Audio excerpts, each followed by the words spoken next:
Hey, what's up everyone? This is K Collections. Hope you like bacon, cause we have a servant with the ability to turn enemies into pigs. That pig looks like Lenny. Hey! I'll go over her stats, skills, give some CE and team recommendations to see if you should summon Caster of Okeanos. For stats, she has the 3rd highest attack out of the 4-star casters upon release. She also has the 3rd highest HP, which is surprising because normally there's a trade-off for having high stats in either categories. She's an Arts Buster servant similar to Xuanzang, but I'll start with this. Her NP gains are absolute pig shit.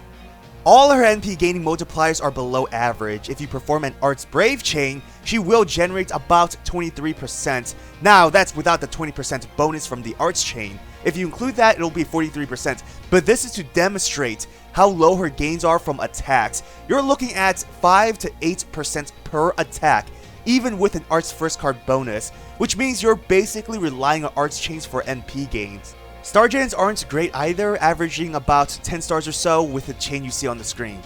Thankfully, she has an NP battery that fills her entire NP gauge, similar to Medea. A max 7-turn cooldown is a bit long, so she won't be spamming her NP attack. Second skill is a nice AoE poison and defense debuff, which helps in general.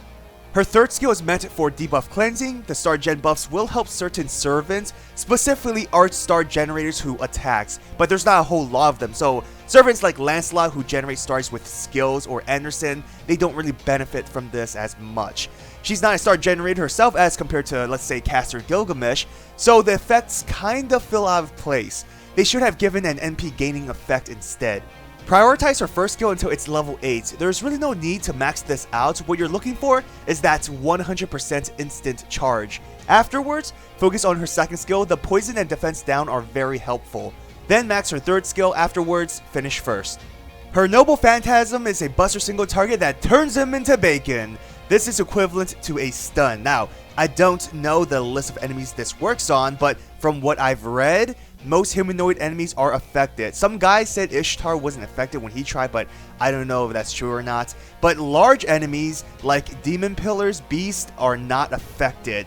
Can you imagine turning Tiamat into a pig? That'd be hilarious. CE recommendations. You can give her K-Scope and use a servant that can charge NP like Waver, Merlin, Shakespeare. By doing so, you can use her NP twice in a row. If you have her 1st skill leveled up, of course. If the target transforms into a pig, that means you can stun them for 2 turns, which is great. On the other hand, you can just focus on pure damage with Black Grail.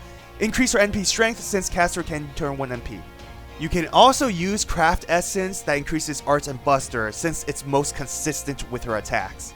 Now, I would recommend Dive to Blue since this helps with her main normal attacks as well as her NP damage. Formal Craft gives the best results for consistency since she has 3 normal Arts attacks. It'll give faster NP gains and damage, but you will sacrifice boosting her NP strength. It's more so for longer battles.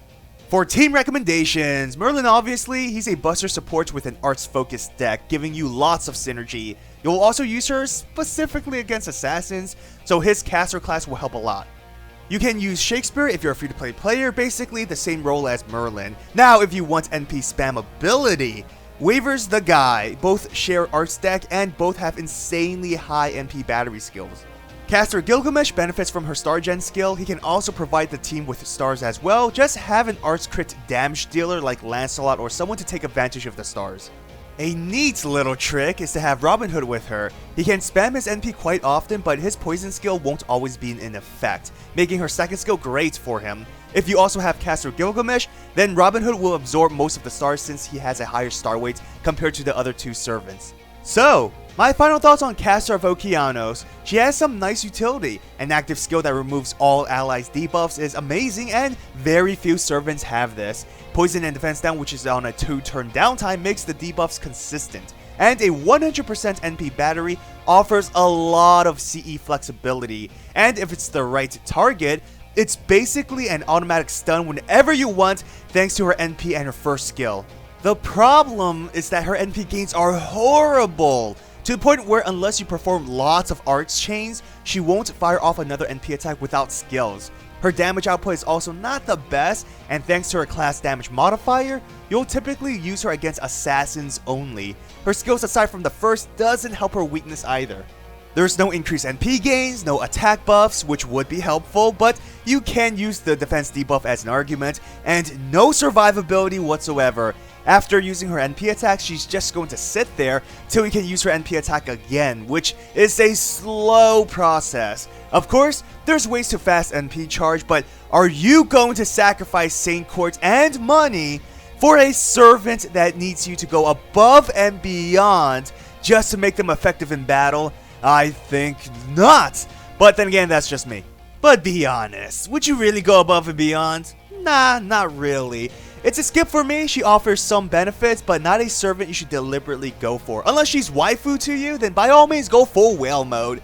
If you need a solid caster servant, grail your Medea. She's far more effective in battle than Caster of Okeanos.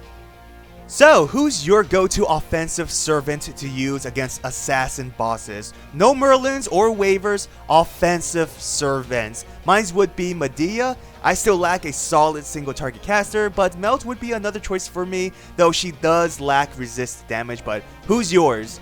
As always, a tremendous thanks to all my patrons for supporting me. If you want to support my channel, check out my Patreon or membership. Well, I hope you enjoyed this video. If you did, hit that thumbs up and subscribe to my channel for more Fate content. Follow me on Twitter, Instagram, and join my Discord server. I also did a review on Nata. Feel free to check that out. Well, have an awesome day, everyone. Good luck on your summons. Till next time.